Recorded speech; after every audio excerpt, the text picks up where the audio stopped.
Alright, let me make a video on this. Hi, I'm host Eric, host of Talking with Famous People, and this is an interesting article.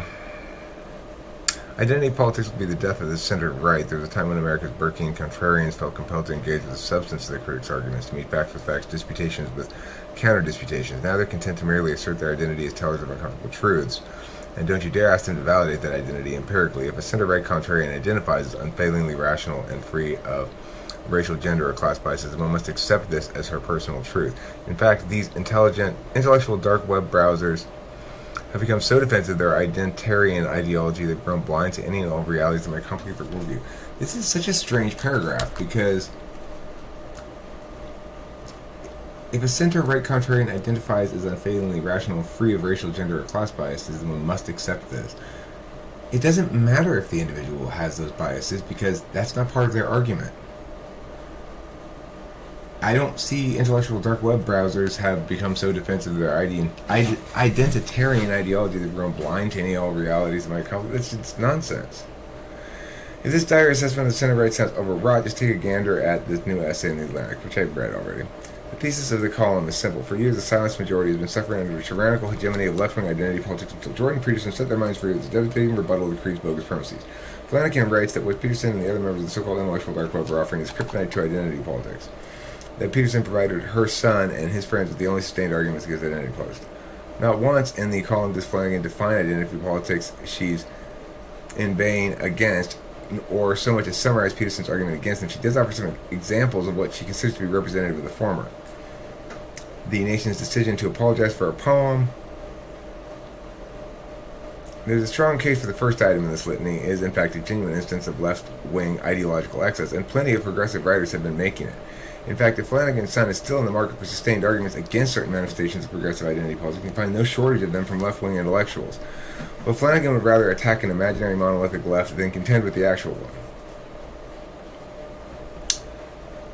The man's commitment to the politics of universalism was so emphatic, and unyielding, he spent his last year in office lecturing college students about the evils of political correctness. If there is a reason that Flanagan associates with identity politics, for an identitarian contrarian like Flanagan, assertion is sufficient, argument unnecessary. That's not. People from her intellectual tribe recognize that Jordan Peterson is good and identity politics is bad. The fact that a person like her is making this claim is all the substantiation needed. See, that's not what. Here is how Peterson, who never allows identity to color his thought and perceives ideas from myth, history, and philosophy directly unmediated by ideology, assesses the feminine mystique. And here's how such a man perceives the feminine in general. But you can say, well, isn't it unfortunate that chaos is represented by the feminine? Well, it might be unfortunate, but it doesn't matter because that's how it's represented. It's been represented like that forever, and there are reasons for it. You can't change it. It's not possible.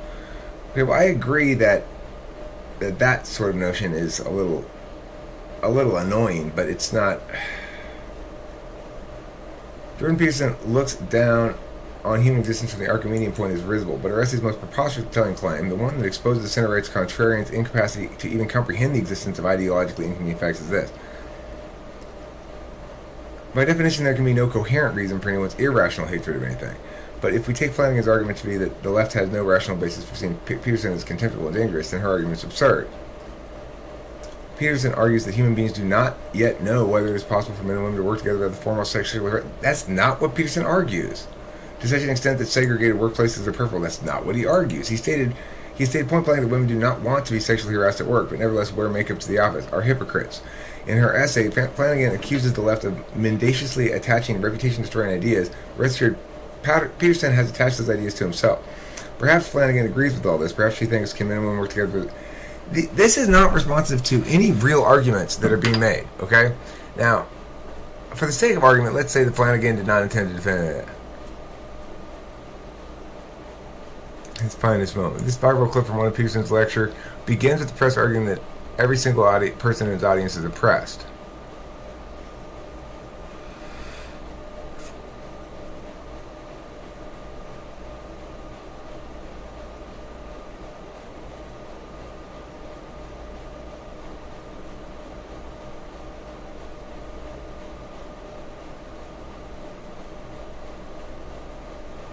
Here, Peterson argues that seeking political solutions to problems of identity-based oppression is futile, that attempts to do so will inevitably bestow arbitrary powers on some tyrannical authority. And thus, the best society can do is maintain free markets where all individuals can seek to transcend their oppression by selling goods and services to other individuals who wish to buy.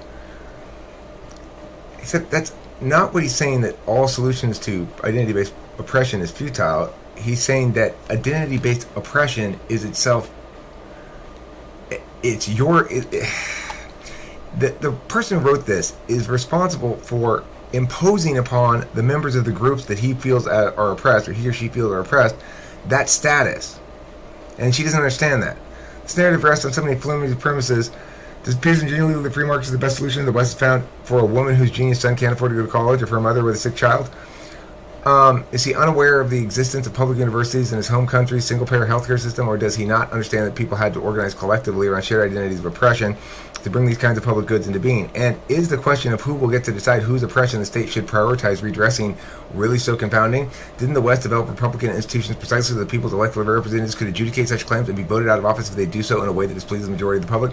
The point is, Peterson and me as well, we are arguing a specific advocacy. We're saying, certainly me, forget Peterson for a second.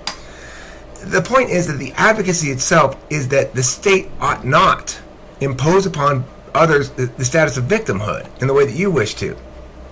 The state ought not interfere because individuals are harmed. You want individuals to be part of their group, okay? Is it true that many individuals with darker skin are often violated by the police, for example? Yes, but that's your fault. Because you're so concerned about their mental state, you neglect to pay attention to what actually matters. Oh shit, one individual is transgressing against another individual. If you're focused on race, you're missing the fucking point. Fucking retard. Who is this fucktard anyway? It's fucking pissing me off. Eric Levitz, you are not being a rational human being at all, okay?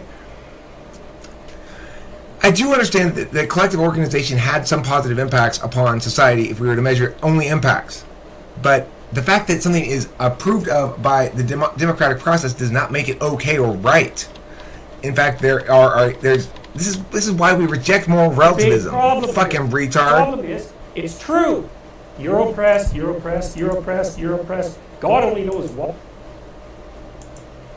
This is such bullshit. It's such incredible bullshit. It's fucking pissing me off.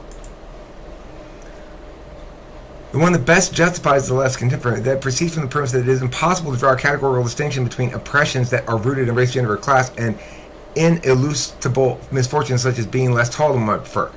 It is impossible because I'm transgenerational, which means I am transracial and I'm transgender. I'm also transageal. Okay? And the reason why you can't draw those distinctions is because, first of all, anytime you do draw those distinctions, you're trying to treat people differently from one another for some reason. Even though that's not an acceptable way to deal with people. You cannot reduce them to a member of their group so that you, on your advocacy platform, can tell other people what a third party needs, you fucking retard. Pisses me the fuck off, you shithead. You don't understand basic fucking reason and logic. A moment's scrutiny reveals the absurdity of the idea. No, it doesn't. It doesn't reveal the absurdity of the idea. A moment's scrutiny reveals the absurdity of the idea of that we can do something useful with self-identifying things such as race and gender and sexuality and transgenderness and all that kind of shit. What are you going to do that's useful? Are you going to carve out special privileges? Are you going to compel speech? Are you going to steal more money from the taxpayers to redistribute ineffectively? It's not like the left has actually redistributed anything effectively at any point. If it were going to redistribute effectively, it would do what George W. Bush did. It was one of the worst presidents in American history that has cut everybody a fucking check. Now, listen, Daily Intelligencer, Eric fucking retard Levitz, you need to use your fucking worthless little shit brain. A moment's scrutiny reveals the absurdity of the notion that you can impose group identification on other people and make policy based on it, you fucking retard. The fact that the median white family lays claim to roughly 9 times as much wealth as the median black family in the United States is a fact. Sure, okay, that's assuming we accept your racial distinctions. After all, it's not a real thing. Race is not real. Okay? You can't determine it by anything, and by focusing on it, we're merely contributing to the problem. It's like if somebody wanted to enslave half the population, and they went, or let's say a third of the population, they went around and said, "You people over here are muggles because you have curly hair. You people over here are maggles because you have straight hair, and you people over here are muggles or moguls because you have baldness." And so now we're going to enslave all the moguls. People, when you start shouting mogul rights, no, you wouldn't want to encourage that kind of thinking. You wouldn't want to pay off the plunderer for their plunder. You wouldn't want to excuse their plunder with the same mechanism they're trying to excuse with. That's fucking idiotic. Like you. One effect of this policy was to exacerbate white racism by endowing it with rationality. An African-American movie next door didn't just challenge a white homeowner's tolerance for diversity, but represented a clear and present danger to the value of the home.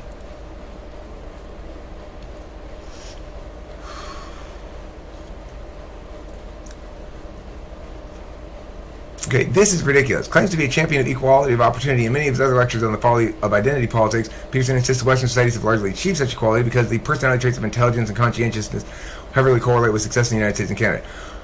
I agree that that's not really why. But this is not a. This isn't exclusive of this. This is not. You are not pointing out a contradiction here. In his ideological blindness, the Canadian contrary fails to consider the possibility socioeconomic conditions a person is born into might limit her opportunity to vote. No, he's not failing to consider that. We all understand that that limits of opportunity in the status quo might end up being decisive, and that advantages in the status quo, being born into advantages, might end up being not enough. That's true because we each as individuals have to take a particularist and specific course based on where we started. There's nobody disputing that segregation was bad. Nobody's disputing that slavery was bad. Okay. Nobody's trying to argue that lead exposure is bad. It has nothing to do with the fact that they're black. It doesn't matter if the children are black or white. Lead exposure is bad. So I don't know what your fucking problem is if you don't seem to get that. A higher concentration among poverty among the student body has been shown to be detrimental to the educational outcomes of low-income students. Well, then keep the policy reins out of the hands of the left, because their war on poverty did what? Made poverty worse. You fucking retard. All of your big plans and your grand experiments with how we're going to force everybody to see things this way or that way, or do these things this way or that way, they've all failed. When you passed your living wage law in Seattle, what the fuck happened?